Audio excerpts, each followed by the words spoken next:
Hello and welcome to Community Topics number 2. I am everything, identifying as Andrew. I am nothing, identifying as Ray. So between the two of us, we're everything and nothing, and just playing identification for the fun of it, I guess.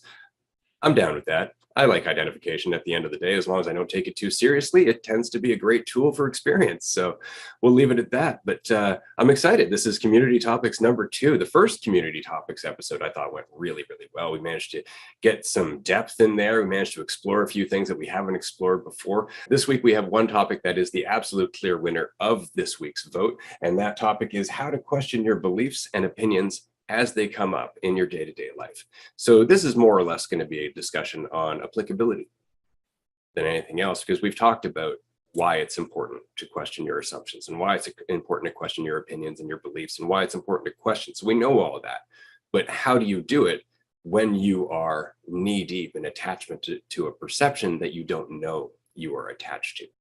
How can you bring yourself about to a state of vulnerable awareness where you're once again reestablishing understanding almost for the first time in the here and now, instead of relying on a previous understanding or a previous misconception, even that just happens to be familiar and comfortable? What are your thoughts, Andrew?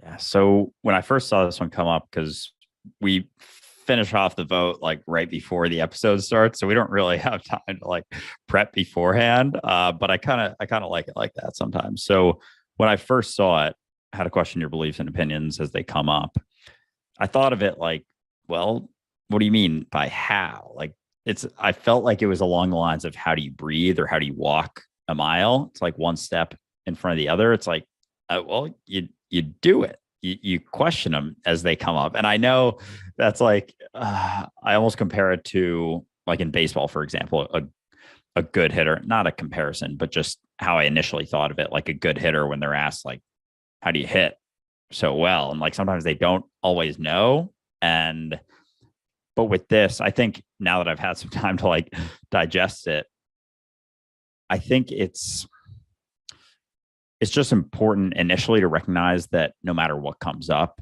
it's never the truth, because I think for a while people get caught up before they recognize it more clearly. They think that parts are the truth. Like they still think that some of it is the truth. And I think it's just important to always keep in mind that none of it ever is.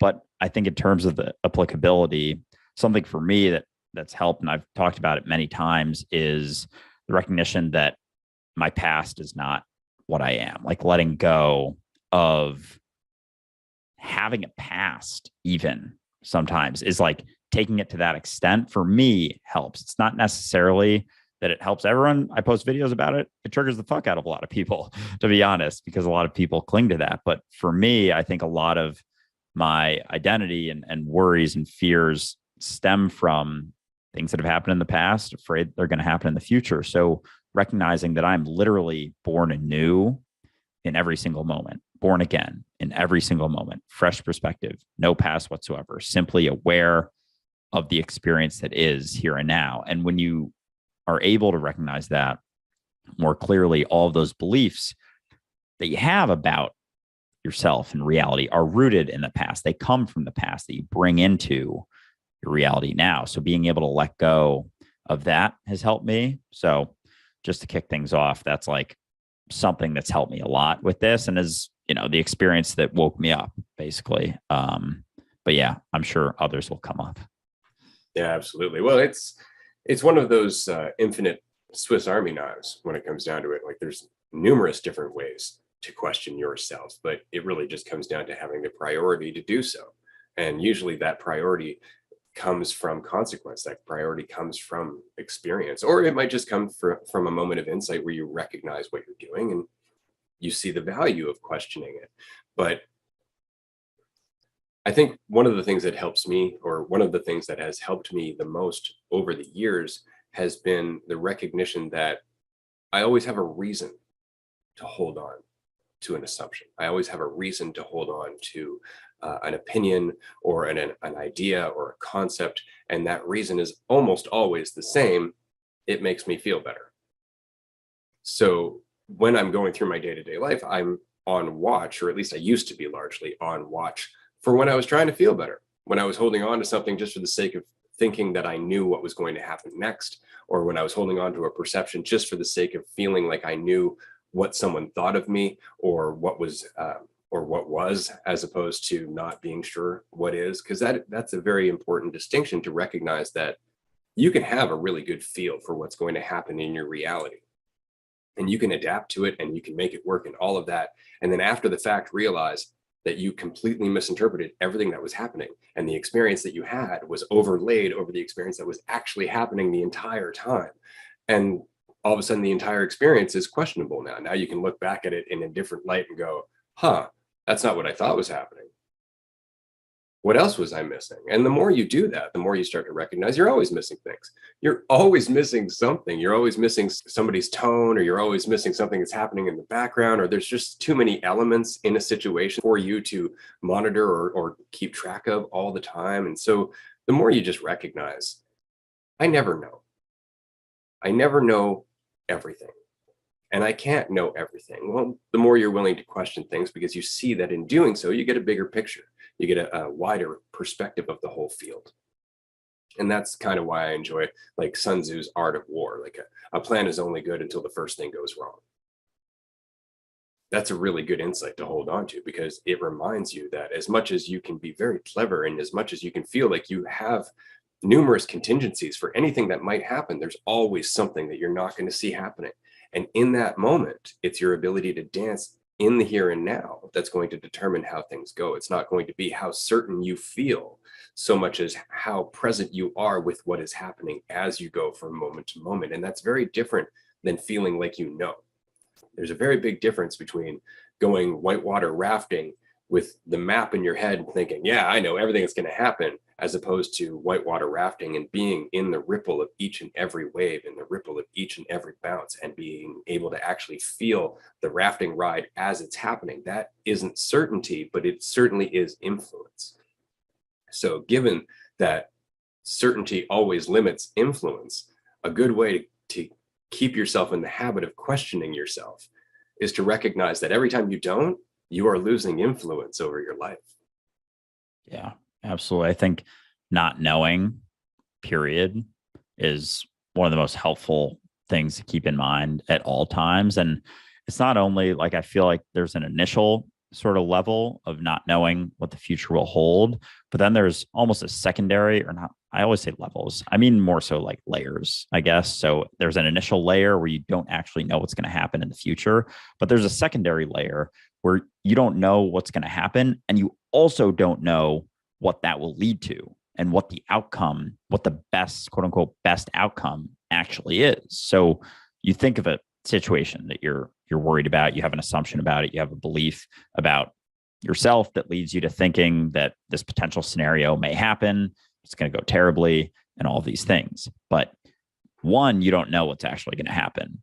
And two, you don't actually know what a terrible outcome is. You don't actually know what a great outcome is. So you don't know either of those things. And for me, it's almost more helpful to keep in mind, because it's easier for me to see that I don't know what's going to happen, but then I still have oftentimes an idea of what a better outcome is and what a worse outcome is. And it's like, I don't know which one's going to happen, but I know this is this, and I know this is this, and like, let's find out. But it's also the thing that I think is better could be worse, and the thing I think is worse could be better. So that uncertainty is just, it's just helpful for me to keep in mind, because there isn't so much for you to worry about when you really see the truth of that. And so it helps keeping in mind that sort of sensitivity to reality, and seeing it as it comes, and seeing that there have been situations in your life, as much as I said just now, like, don't, imagining the past doesn't exist, or not clinging to the past can be helpful. But there are opportunities where you can look back on your life and see situations where you thought going into it, oh, this is going to be terrible, or I thought this was terrible as I was going through it. And then it led to something that was one of the best things that ever happened to you, or a very beneficial event. And so you had this assumption that it was terrible. As you were going through it, you were assuming it was terrible. So as you can see more and more often, that you don't know where things are going to lead, and everything is miraculously uncertain. Life is uncertainty, and that is what gives it its beauty. And we talked about this in the last episode, that the beauty of life is in the uncertainty. Life would suck ass if it wasn't uncertain. If life was certain, it wouldn't be worth living. That's what it comes down to. So our assumptions and beliefs, recognizing that they're never the truth, they're never certain. We have no idea what will come in 5 minutes, tomorrow, next week, next month, next year. That's what gives it its beauty. And when you're there for it to find out, that's when you're fully living and fully experiencing and able to experience that sensitivity to reality and really move with the flow of the river, for example, like Ray was just mentioning. But we have to come to a point where we're willing to do it. And that's the problem with the question. How do I question? If you want to, you will, right? If you see the priority, you will. If you've experienced the benefit, you will. And if you haven't, or you don't, then you're going to go in the opposite direction. And eventually, if you pay attention, you're going to start noticing the consequences that are going to make you want to ask questions. Because otherwise, stagnation is inevitable. Otherwise, that feeling of being locked in a box or a prison of your own making just continues to grow over time, and it causes conflict with the rest of your life. And so the lesson is always in front of us. The lesson about the importance of questioning our assumptions is always in front of us. It's just whether or not we have the courage to look at it and take that leap, to see what it is that we're not already seeing, to see what it is that we're blinding ourselves to just because we're holding on to what we think is familiar or what feels better.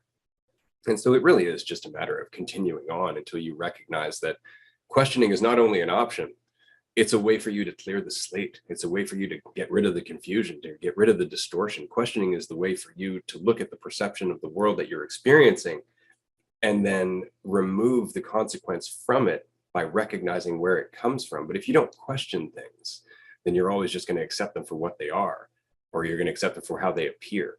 And largely that's just, I don't want to say it's a result of laziness, but it is certainly a result of being afraid and not wanting to face that fear, not wanting to face the reality of uncertainty. You just want to hold on to the illusion of certainty, the illusion that you know what is in a conceptual way, which is unfortunately always superficial and will always lead back to that conflict with reality. Because if we're only living in concepts, then it's only a matter of time before you run across somebody else who has completely different concepts than you, and they're so attached to them in the same way that you're attached to them that you just can't get along or see eye to eye or grow at all from the experience until you start questioning one of your assumptions, one of your concepts, right? That's the wonderful thing about meeting people who are very different from you.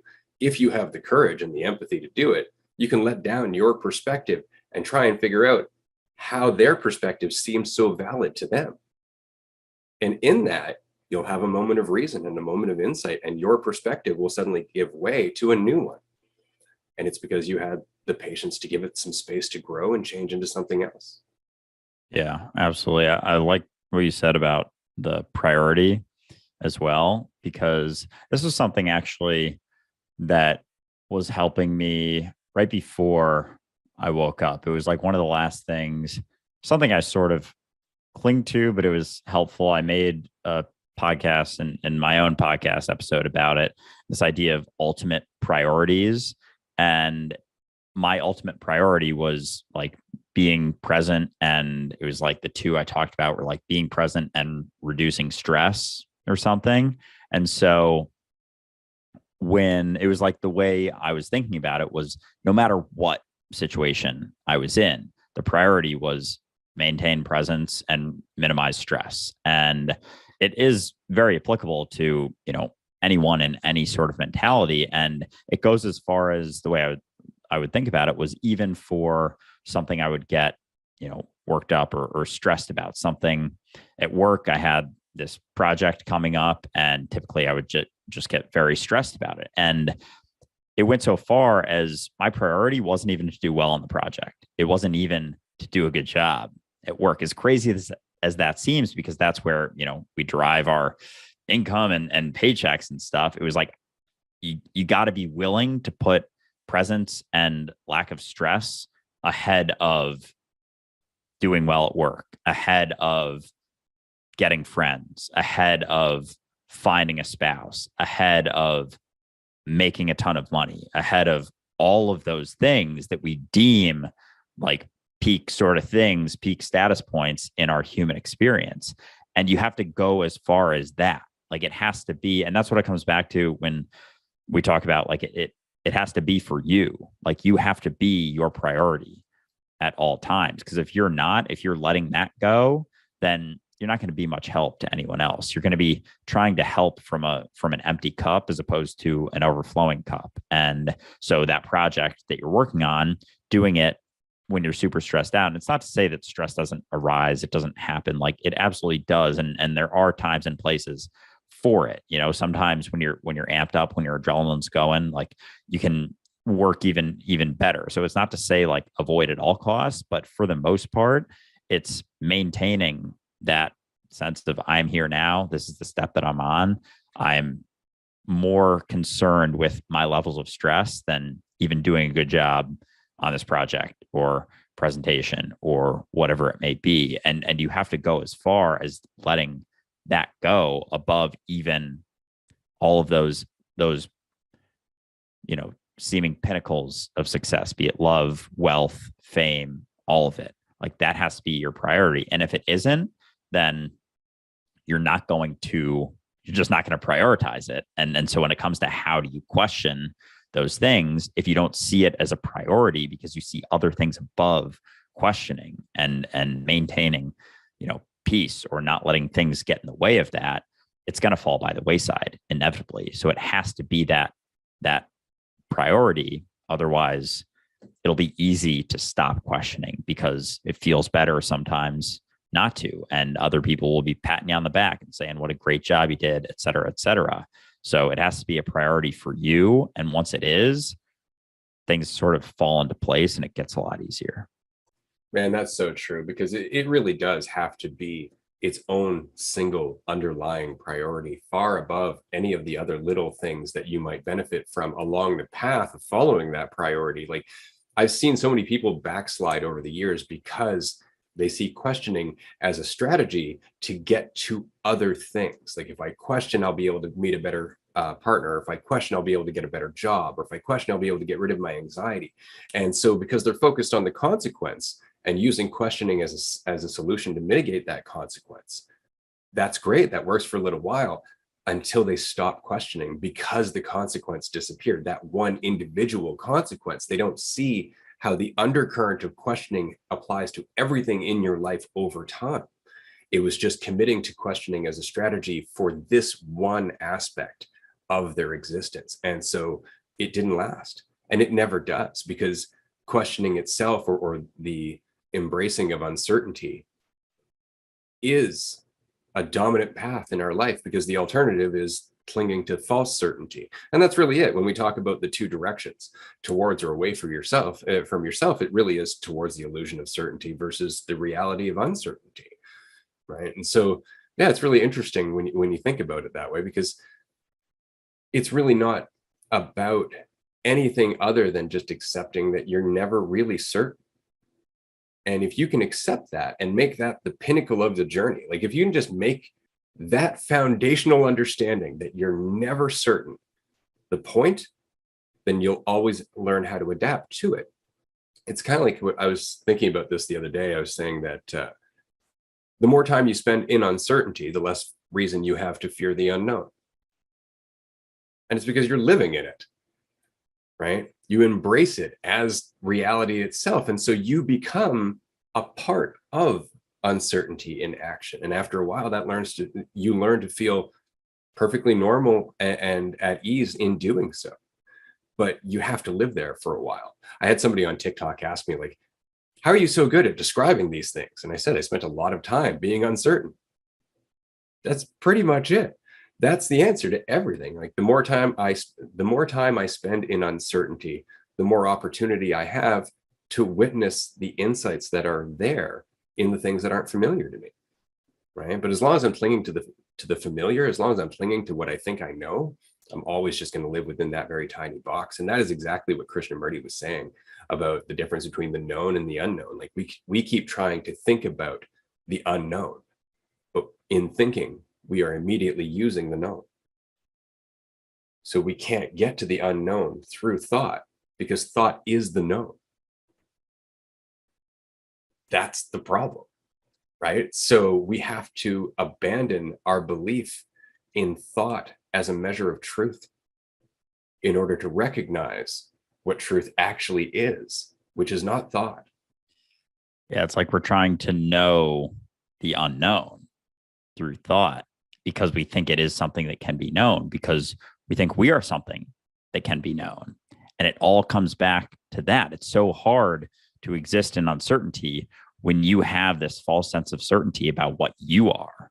Like that's, and so when you let go of that, when you let go of knowing what you are or having some semblance of certainty about what you are, it becomes a lot easier to recognize the uncertainty in reality. It becomes a lot easier to question everything else. But until you question yourself, until you question the idea of you, it's very difficult for that. It's like you are the root and then reality is, sprouts out of it. It's hard to question the branches when you're not questioning the roots, when you're not questioning the trunk, because you're going outside being a thing that's certain when all of the branches, like everything exists inside of your mind. So how could you question everything outside when you're not questioning, outside, inside, outside, perceptively outside?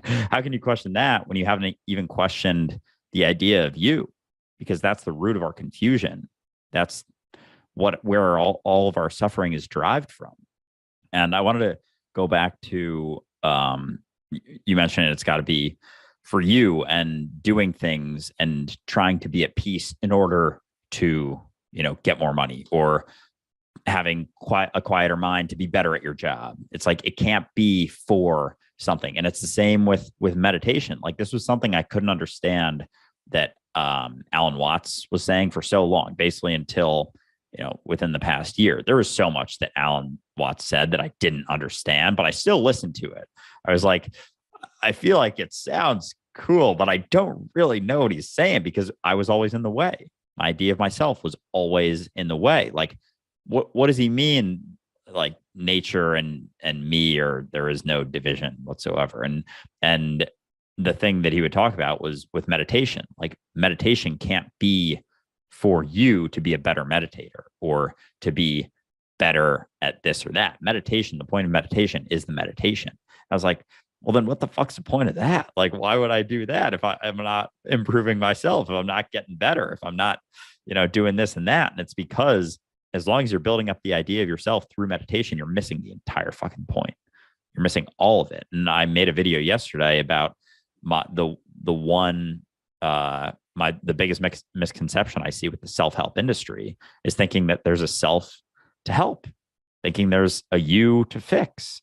And that's what it comes down to. Like that is the root of all the confusion in the fucking name. And I think we've mentioned this in an episode in the past, that self-help is the funniest fucking phrase ever, because there's no self to help. And as long as you think there is a self to help, you're going to keep thinking there's something that needs helping, and you're going to keep exacerbating your suffering. So long story short, it comes back to you. And when you're able to let go of the false sense of certainty you have about what you think you are, which for so many people, even though it's a negative idea of themselves, they'd rather have a false sense of certainty or some semblance of certainty about that negative idea than be uncertain about it. But reality is uncertainty. So as long as you think you're certain, it's going to be much, much more difficult to question your reality, to question your beliefs. So it almost has to start with questioning yourself. And from there, it all makes a whole lot more sense.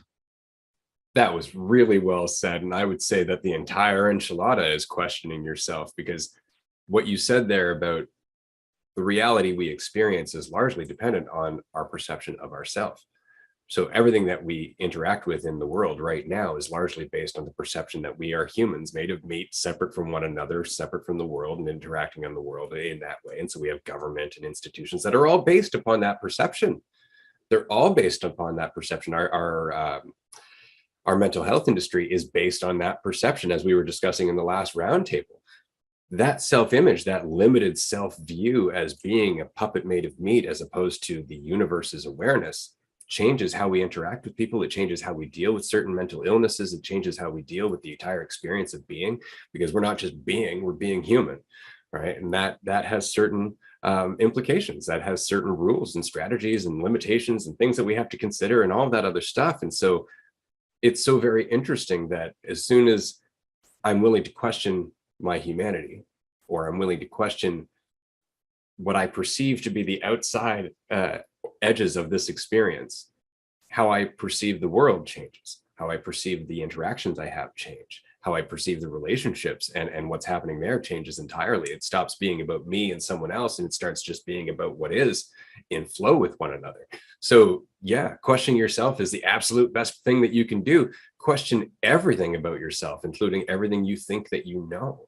And I'm going to venture quickly into the second topic here, because it's tied into what we're talking about, because the subject of artificial intelligence is very interesting, but you can see how it's swayed by our view of ourself in terms of how we view intelligence.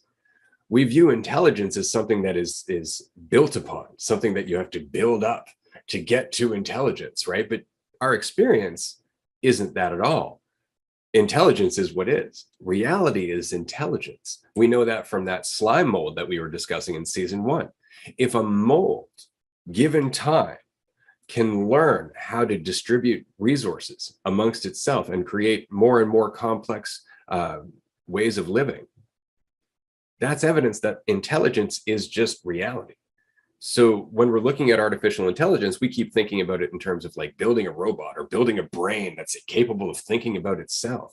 But we're not in any way thinking about how can we simply develop a vessel capable of embodying the intelligence that reality already is, right? Because we know biologically intelligence manifests. That's life.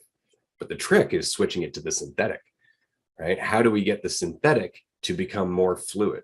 How do we get the synthetic to adapt with reality when it's just a metal? And if we did that, would intelligence start to manifest on its own? And is that how artificial intelligence, quote unquote, will come to be? Or are we always going to be running in circles because of the way we think about our own intellect, trying to create something that's more and more like we think our most intelligent self would be? Because that's often what we see in terms of robotics and artificial intelligence. We see these advanced attempts to make like super intelligent and aware beings that know everything that could possibly be on the internet, but that's not intelligence, that's knowledge. That's concepts again, right? So what we're really talking about in terms of intelligence is the ability to be aligned in the moment as the observer and the observed, to be able to have that relationship and be aware of oneself. And I don't think that's something that we can build. I think that that's something that we can learn to allow. What are your thoughts?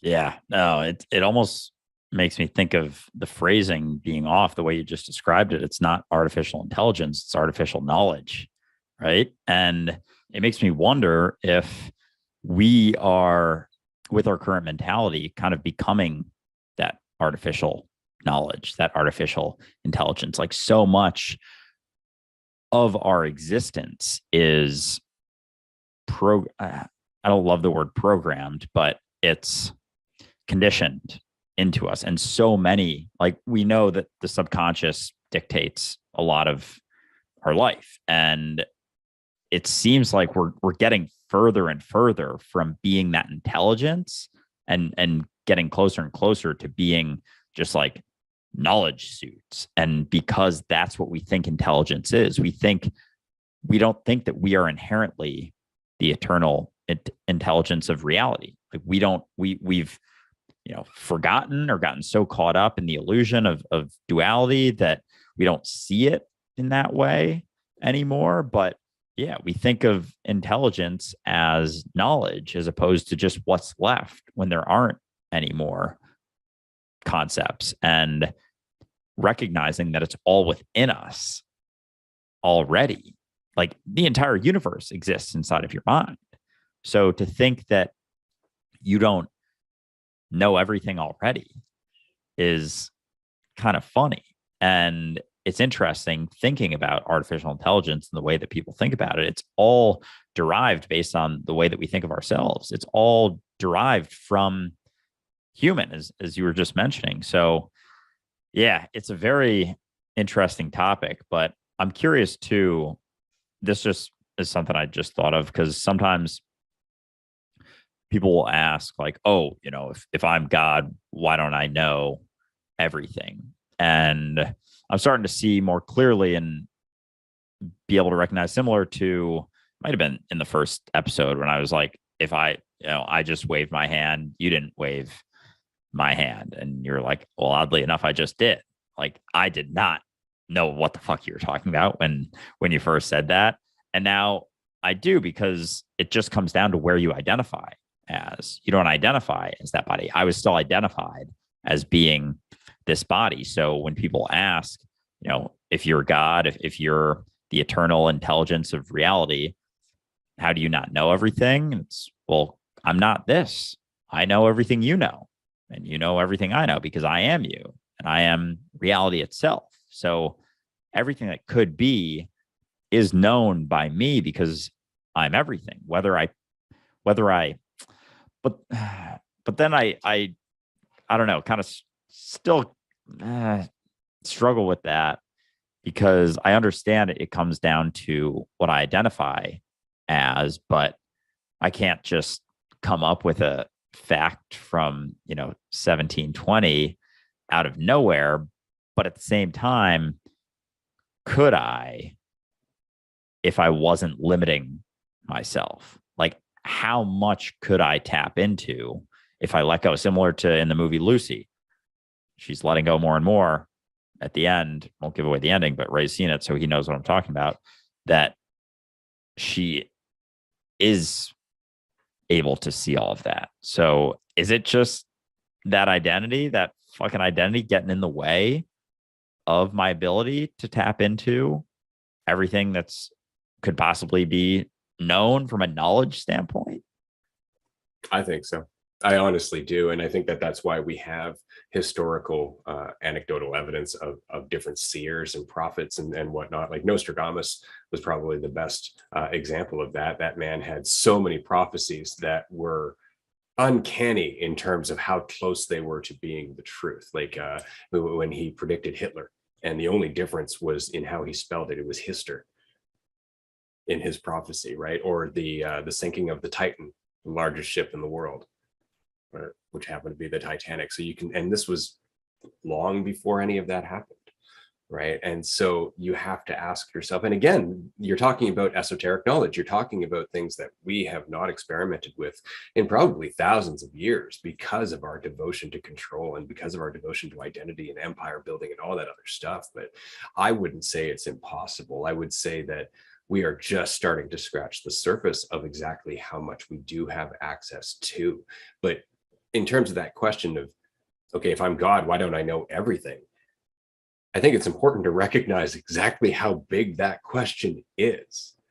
Like when we're talking about knowing everything, that means being everything. It's not conceptual knowledge, right? Like if you were like you gave the example of, well, maybe I could just pull a stat out of the 1700s and know it for truth. It's like, right, which universe, which timeline, which version of this, right? Because it's all in the here and now. It's all you. It's all what is. And we are so wrapped up in this individual perspective of this current universe and timeline and individuality and species and everything else, that we cut ourselves off from all of that, largely because, again, of our self-image, the way we see ourselves and the limitations that we impose upon ourselves. But the more we let that go, the more we start to access, I don't want to say memories or imagination, but the more we can access the vast spectrum of what we can access in terms of experience. You can call it imagination or dreams or anything else, but the fact is that whatever it is you're experiencing in terms of your consciousness is everything. It has everything within it. It's just that you're not spending the time to explore it. because we're so busy in the world around us that we view as separate and we're afraid of, and so on and so forth. But if we didn't have that fear, if we did spend the time to develop this mentality over time collectively and actually start to reprioritize our connection to the moment, what we do have the capacity to do in terms of like astral projection, or in terms of being able to see the future or access things from other timelines entirely. I mean, look at Nikola Tesla. He very much felt that he was inspired by these ideas, that they were coming to him. He didn't take credit for them. Well, where were they coming from, if not from possible other universes where that technology was in flow or was being used, right? So we're always accessing the possibilities of what is. We're always bringing new things into reality based from or from the potential of what could be. We call it an invention, right? But we don't credit ourselves as reaching through time and space to a reality where that exists and pulling it here and then reforming it, or then rebuilding it so it exists here as well. We just call it having an idea, right?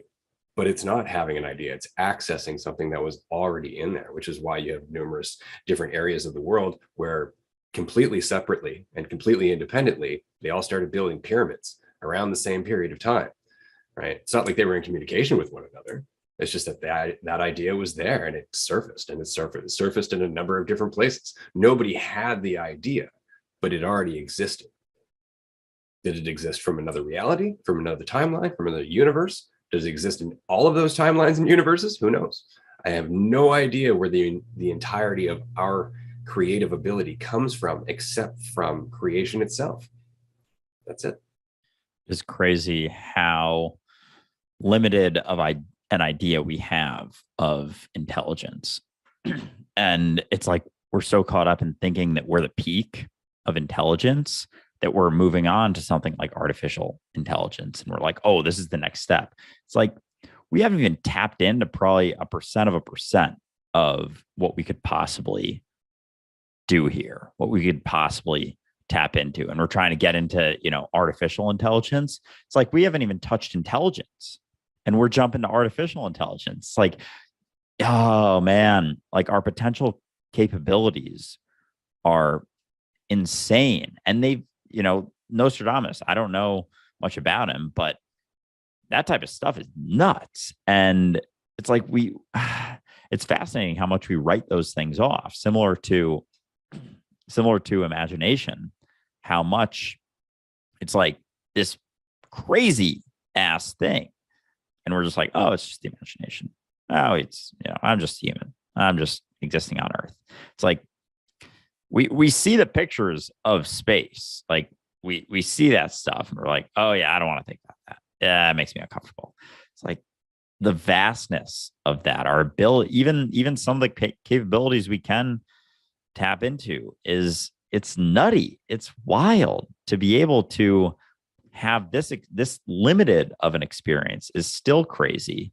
And yet it's like, because we don't want to question, because it makes us uncomfortable, we aren't able to tap in. We're like, nah, I'm comfortable here. I'm gonna settle here. It's like, even for the spiritual gurus and teachers out there, like the new age stuff with, on TikTok and everything. And like those people, they settle because it's like they start seeing success. They start making some money. They start doing whatever. And they get comfortable at a place where, it's probably, like I said before, tapping into the truth of our intelligence. We're at 1%.